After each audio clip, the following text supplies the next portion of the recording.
Loretta Mercer had spent the better part of her 32 years trying to blend into the background.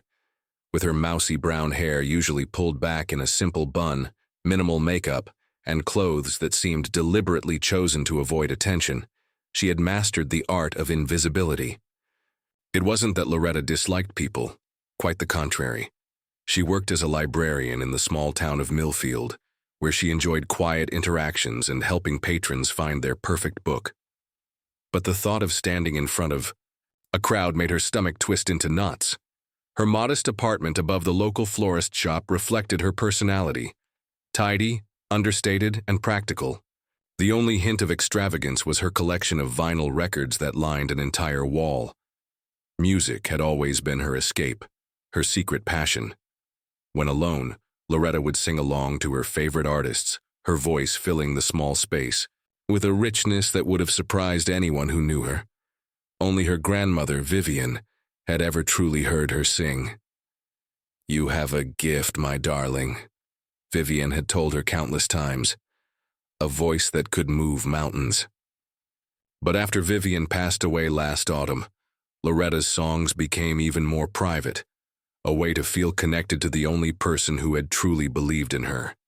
Now, as she sat at her kitchen table on a crisp spring morning, Loretta stared at the application form on her laptop screen.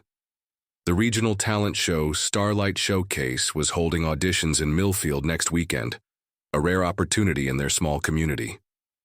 The cursor blinked over the submit button as her grandmother's voice echoed in her memory.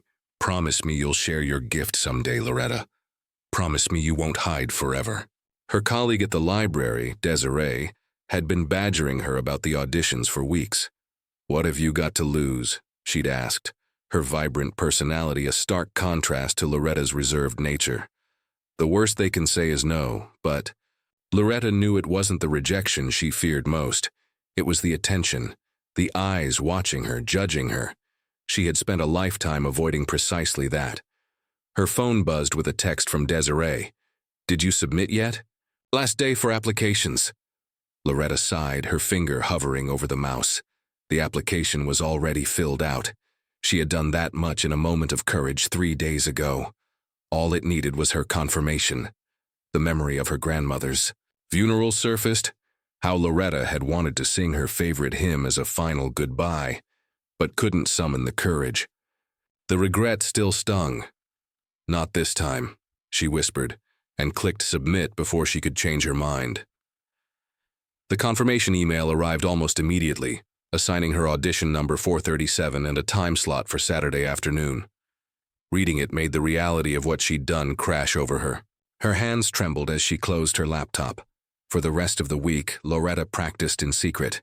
She chose Fields of Gold by Sting, a song her grandmother had loved.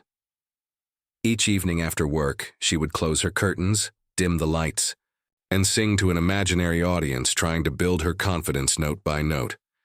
By Friday night, her nerves were so frayed that she barely slept. What was she thinking? People like her didn't audition for talent shows. They didn't stand on stages or seek applause. They found contentment in quiet corners and simple routines. But as dawn broke on Saturday, Loretta found herself selecting her outfit with unusual care. Nothing flashy. A simple navy dress with a modest neckline and hemline just below the knee, comfortable low heels, and a delicate silver necklace that had belonged to Vivian. Her one concession to the occasion was leaving her hair down, the soft waves framing her face in a way that made her look younger, almost vulnerable. "For you, Grandma," she whispered to her reflection, barely recognizing the determined look in her own eyes. The community center buzzed with nervous energy as Loretta stepped through the doors. A sea of aspiring performers filled the waiting area. Teenagers with guitars, dance groups practicing in corners, vocalists warming up their voices. Every one of them seemed to radiate a confidence that Loretta couldn't fathom. She clutched her registration number, palms already damp with sweat. The auditions had started at 9 that morning, but her slot wasn't until 3 o'clock. She had arrived 2 hours early, partly from anxiety and partly from fear that something would go wrong if she didn't. "First timer?" asked a voice beside. Her Loretta turned to see a woman about her age with vibrant red hair and an easy smile. She wore a sequined top that caught the light with every movement. Is it that obvious? Loretta managed to smile. I'm Marielle. The woman offered her hand. Audition number 412. This is my third time trying. Loretta. Number 437. And yes, first time. She hesitated. Actually, first time performing in front of anyone except my grandmother. Marielle's eyes widened. Wow, talk about diving into the deep end. Most people start with karaoke nights or church choirs. Loretta shrugged, not wanting to explain about the promise to her grandmother, or how this felt like her last chance to break free from a lifetime of hiding. The judges can be tough, Marielle continued, nodding toward a door labeled Audition. Room? Especially Orlando Pierce, he's the producer of the show, former record executive. Thinks he's Simon Cowell or something. Loretta's stomach dropped. Are they mean? Honest, Marielle corrected. Sometimes brutally so. But hey, that's showbiz, right? You need thick skin. Thick skin was definitely not something Loretta possessed. She glanced longingly at the exit. Number 410, called a production assistant with a clipboard. Almost my turn, Marielle stood, adjusting her sparkly top. My advice? Don't look directly. The judges, if they make you nervous, find a spot on the back wall and sing to it. She squeezed Loretta's arm. Good luck, honey. Maybe I'll see you in the next round. As the hours crawled by, Loretta watched competitor after competitor emerge from the audition room, some in tears, others jubilant. She tried to practice her breathing techniques, but her chest felt tighter with each passing minute. During a trip to the restroom, she overheard two young women talking. Did you see that old lady in the navy dress? One asked. Bet she's here to sing opera or something equally boring. God, I hope not, the other laughed. Pierce hates that classical stuff, says it has no commercial appeal. Loretta froze, recognizing herself in their description. Old lady, at 32, and she wasn't singing opera, but now she wondered if her choice was all wrong too. When she returned to the waiting area, a production assistant was calling, Numbers 430 through 440, please. Prepare, you're on deck. The small group was ushered into a hallway outside the audition room. Through the door, Loretta could hear the judge's comments to the current contestant. Absolutely not, came a clipped male voice. Your pitch was all over the place, and that song choice was disastrous. A young man stumbled out, face flushed with humiliation. Number 437, the assistant called. You're up next. Loretta's heart pounded so hard she was certain everyone could hear it. This was her moment of truth, the chance to fulfill her promise, or succumb to her fears once and for all. The audition room was larger than Loretta had expected, with bright lights that momentarily blinded her as she stepped onto the small platform designated for performers. When her vision adjusted, she saw the panel of 3 judges seated behind a long table, their expressions a mixture of boredom and impatience. Name and occupation? Asked the woman in the center, Belinda Torres, a former pop star turned talent. Scout. She barely looked up from her notes. Loretta Mercer, she replied, her voice coming out as barely more than a whisper. She cleared her throat and tried again. I'm a librarian at Millfield Public Library. This caught the attention of Orlando Pierce, the judge Marielle had warned her about. He was a lean man with silver-streaked hair and piercing blue eyes that seemed to evaluate and dismiss her in an instant. A librarian? He exchanged an amused glance with the third judge, Ravi Patel, a choreographer known for his work with major artists. Let me guess, you're going to recite poetry for us? A titter of laughter came from the small production crew standing in the shadows. No, I'm singing, Loretta explained, feeling her cheeks flush. Fields of Gold by Sting. Orlando leaned back in his chair with an exaggerated sigh. Another middle-aged woman with dreams of stardom singing a tired old ballad. How predictable.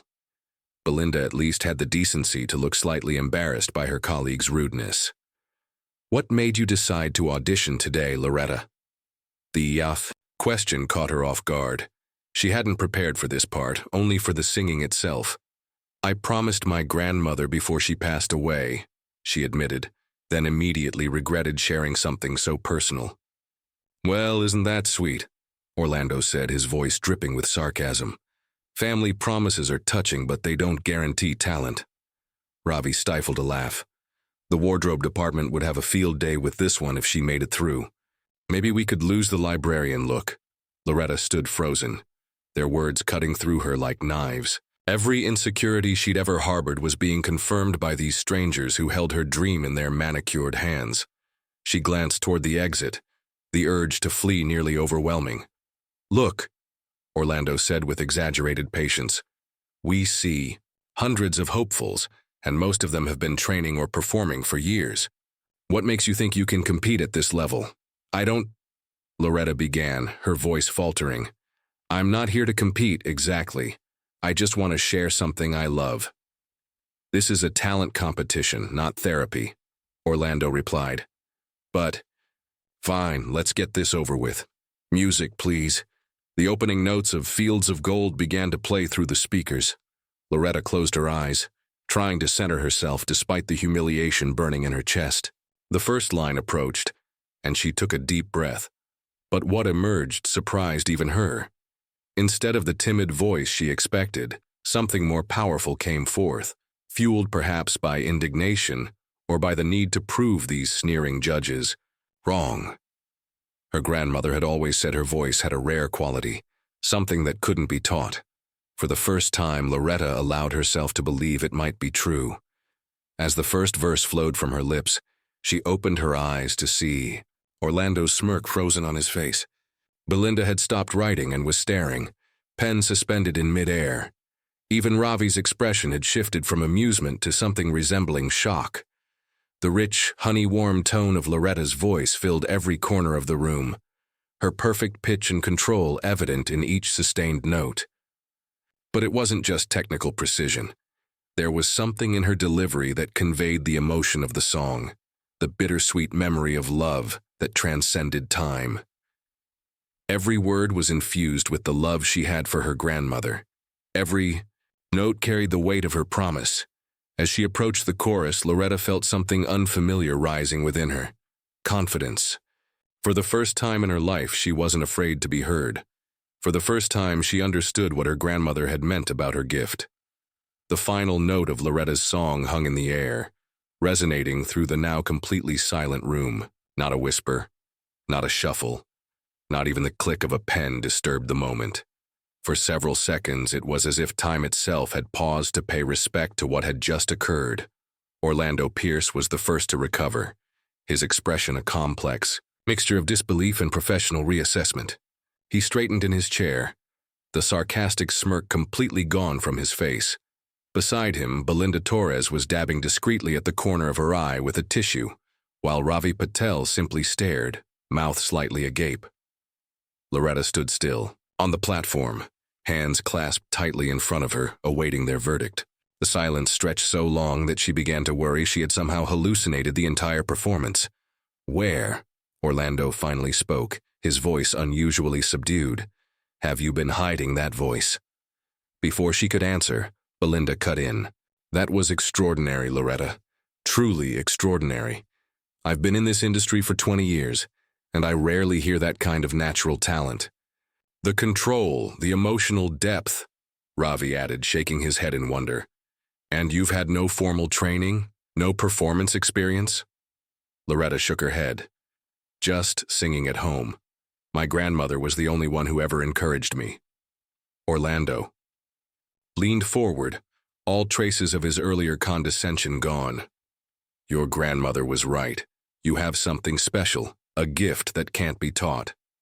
The irony of him echoing Vivienne's words wasn't lost on Loretta. "I owe you an apology for my earlier comments. They were unprofessional and, as we've just discovered, completely unfounded." A small smile touched Loretta's lips. "Thank you," she said simply. "I'm curious," Belinda said. "Why now? If you've kept this talent hidden all your life, what made you decide to audition today?" Loretta took a deep breath. "My grandmother passed away 6 months ago. She made me promise not to hide my voice forever. I almost backed out a dozen times. But I couldn't break that promise. The production crew, who had been laughing at her just minutes before, now watched with rapt attention. One of them, a young woman with purple-streaked hair, was openly wiping away tears. "Well, I think we can all agree your grandmother would be immensely proud," Ravi said. "I know we're supposed to deliberate privately, but I believe I speak for all of us when I say you're moving forward in the competition." Orlando nodded firmly. "Absolutely. And Loretta, I want you to remember this moment. Remember how it felt to silence a room with your gift. That power has always been inside you. It just took courage to let it out." As Loretta left the audition room, legs trembling with the aftermath of adrenaline, she was met with something she never expected: applause. The contestants waiting in the hallway, who had heard her performance through the door, broke into spontaneous clapping as she emerged. Marielle, who must have stayed to hear the results, rushed forward to embrace her. "That was incredible. You could hear a pin drop in there. I've never seen the waiting room go quiet like that during an audition." Loretta blinked in surprise. "You could hear me out here?" "Honey, I think they could hear you in the parking lot," Marielle laughed. "You're the dark horse of this competition now. The quiet librarian with the voice of an angel. People are going to eat that up." As other contestants approached to congratulate her, Loretta felt a strange new sensation washing over her. It wasn't just pride or relief, but something more fundamental: acceptance. For the first time in her life, she was being seen, truly seen, and it wasn't nearly as terrifying as she had always imagined. The following week transformed Loretta's quiet life into something unrecognizable. The day after her audition, clips of her performance, apparently recorded by the production team, began circulating on social media. By Monday morning, the local newspaper wanted an interview, and by Tuesday, her phone wouldn't stop ringing with calls from people she hadn't spoken to in years. "The librarian with the golden voice," one headline read. Another called her Millfield's hidden gem. The attention was overwhelming for someone who had spent her life avoiding exactly this kind of notice. Desiree, practically vibrating with excitement, had set up a temporary barrier at the library's front desk to field the constant stream of well-wishers and curious locals who suddenly wanted to meet the woman behind the voice. "I always knew you were special," Desiree insisted during a rare quiet moment. "But even I had no idea you could sing like that. Why did you never say anything?" Loretta shelved a returned book, finding comfort in the familiar routine. "It never seemed important," she said softly. "It was just something private between me and Grandma Vivienne."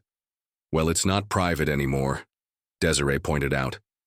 "The competition called again this morning. They need you in the city on Saturday for a meeting with the stylists and vocal coaches. They're fast-tracking the top 20 contestants for the televised rounds." The reality of what lay ahead began to sink in. Televised rounds, stylists, vocal coaches. Her simple life was slipping away faster than she could process. That evening, as Loretta sorted through her modest wardrobe trying to find something suitable for the meeting in the city, her phone rang again. The caller ID showed an unfamiliar number. "Ms. Mercer, this is Cassandra Valencia, Orlando Pierce's personal assistant. Mr. Pierce would like to speak with you if you have a moment." Before Loretta could fully process this, Orlando's distinctive voice came on the line. "Loretta, I hope I'm not disturbing you." "No, not at all," she replied, though in truth everything about this new reality was disturbing her carefully constructed piece. "I wanted to reach out personally before Saturday's meeting," he said. "Your audition has been viewed over 2 million times online. The network is thrilled, and sponsors are already showing interest in the show because of you." 2 million. Loretta sank onto her bed, dizzy with the implication. "People connect with your authenticity," Orlando continued.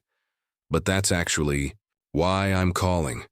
The production team will want to create a narrative around you, the shy librarian who blossoms into a star. They'll push for dramatic makeovers, emotional backstories, the works." I don't know if I'm comfortable with that, Loretta admitted. That's exactly what I thought you'd say, Orlando replied, surprising her. Look, I was wrong about you at the audition, and I'm not too proud to admit it.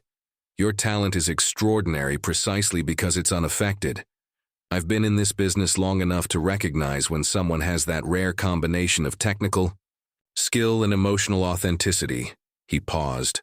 What I'm trying to say is, don't let them change the essence of who you are.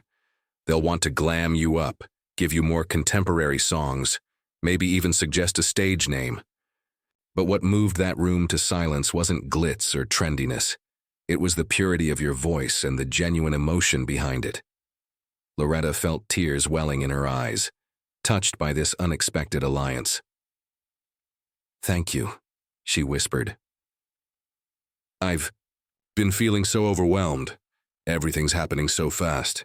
The industry can chew people up and spit them out, Orlando said frankly. Especially people who aren't prepared for its cutthroat nature.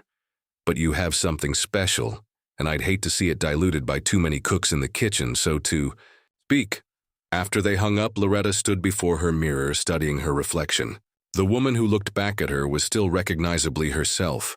The same mousy hair, the same kind eyes, the same gentle features. But something had changed.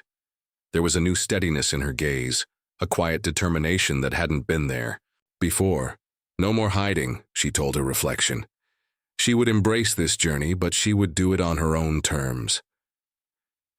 3 weeks later, Loretta stood in the wings of the Starlight Showcase main stage, barely recognizing herself.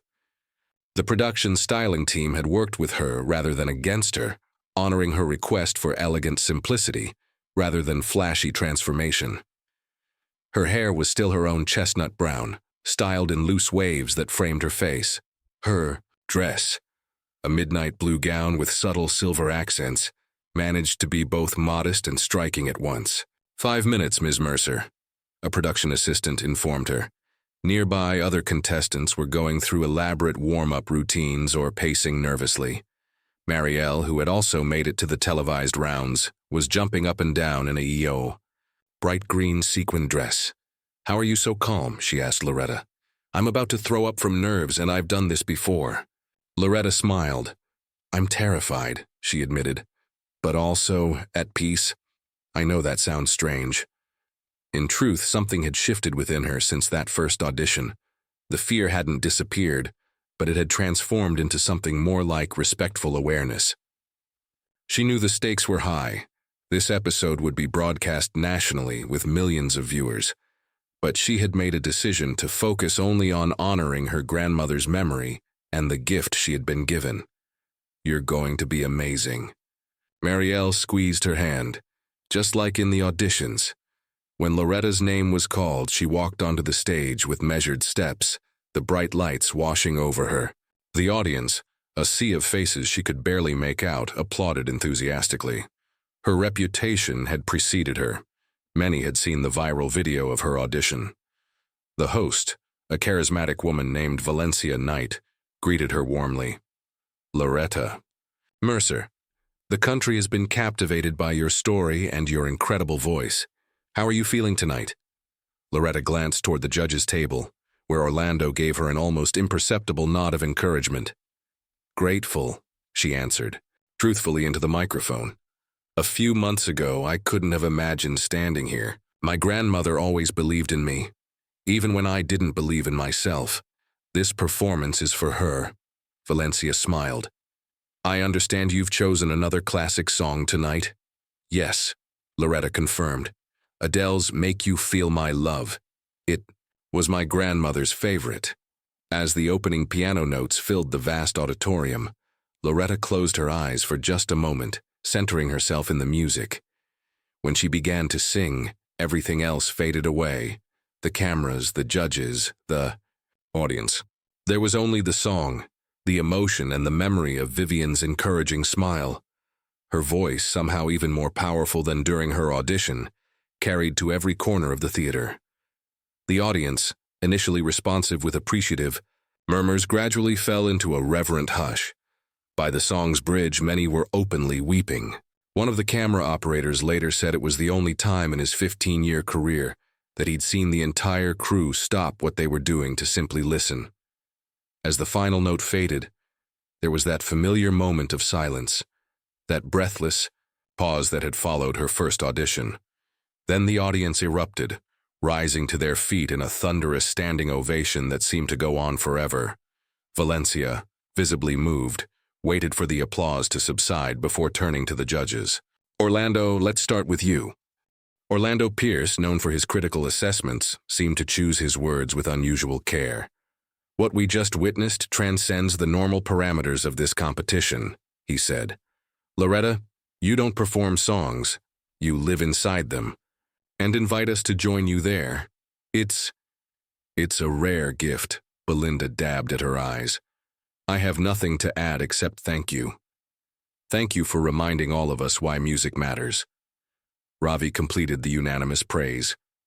"Perfect pitch, exceptional, breath control, but most importantly, heart. You sang with your entire soul tonight and we all felt it." As Loretta returned backstage, she was met not with the competitive tension she had expected, but with a different kind of reception. Several contestants approached her with genuine admiration, some with tears still in their eyes. "You've already won," Marielle whispered, hugging her tightly. "Whether they give you the trophy or not, you've already won." The grand finale of Starlight Showcase arrived with all the pageantry and tension one would expect from a national talent competition. The top 5 contestants, including both Loretta and Marielle, stood on stage awaiting the final results. The past 8 weeks had been a whirlwind of performances, media appearances, and growing public support for the unlikely star that Loretta had become. Through it all, she had remained true to herself. While other contestants chased trends or altered their styles based on audience reactions, Loretta had stayed her course, selecting songs that spoke to her soul and performing them with the same authentic emotion that had first captivated the judges. Now, as Valencia Knight held the envelope containing the winner's name, Loretta felt strangely calm. Whatever happened next, she had already received a gift beyond measure, the courage to share her voice with the world. And the winner of this season's Starlight Showcase, receiving a recording contract worth $250,000, is... The dramatic pause stretched as cameras panned across the faces of the finalists. "Loretta Mercer!" The audience erupted in cheers as confetti rained down from above. Marielle squealed and threw her arms around Loretta, who stood momentarily, frozen in disbelief. The other finalists surrounded her with congratulatory hugs as Valencia approached with the Crystal Star Trophy. "Loretta, you've captured the heart of the nation," Valencia said, handing her the microphone. "What would you like to say?"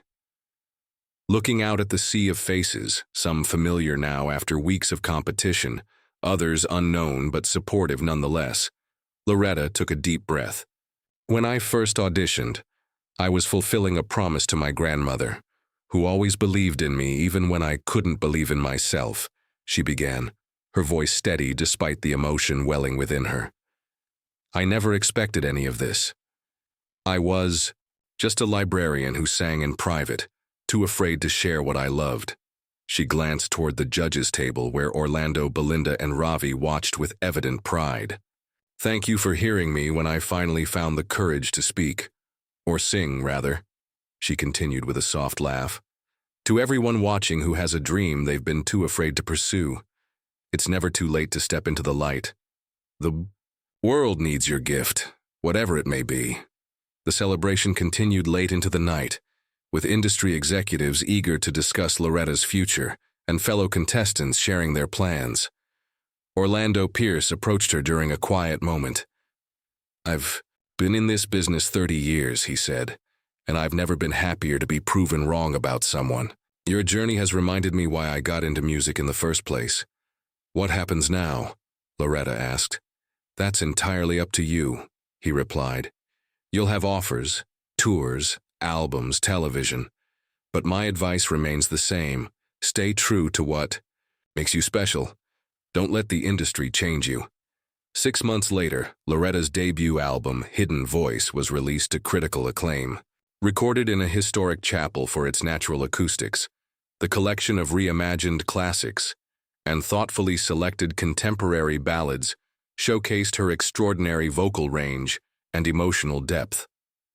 Rather than pursuing a conventional tour, she chose to perform in libraries, schools, and community centers across the country. At each stop, she made time to speak with aspiring singers, particularly those who, like her former self, lacked the confidence to share their talents. The Millfield Public Library received an anonymous donation large enough to fund a new music wing, complete with recording equipment and practice rooms available to the public. While Loretta never confirmed she was the donor, the wing was named in honor of Vivian Mercer. One evening, after a particularly moving performance at a rural community college, an elderly woman approached her at the signing table. "You remind me so much of myself as a young woman," she said, her eyes bright with unshed tears. "I had a voice once, but I let fear steal it away. Hearing you sing today, it's like being given a second chance through you." Loretta reached across the table to clasp the woman's hand. "It's never too late," she said gently. "My grandmother was right about that." Later that night, in the quiet of her hotel room, Loretta stood by the window gazing at the stars. Success had brought many changes to her life, but the most significant transformation had come from within, the shedding of fear and the embrace of her authentic self. "I did it, Grandma," she whispered to the night sky. "I kept my promise." As if in response, a shooting star streaked across the heavens, a brilliant flash of light against the darkness. Loretta smiled, knowing that somewhere Vivian was smiling, too, proud of the granddaughter who had finally found the courage to let her light shine. The shy librarian who had once been mocked by judges had not only silenced a room with her voice, she had found her place in the world, inspiring others to uncover their own hidden gifts. And that, Loretta reflected, was the most beautiful song of all.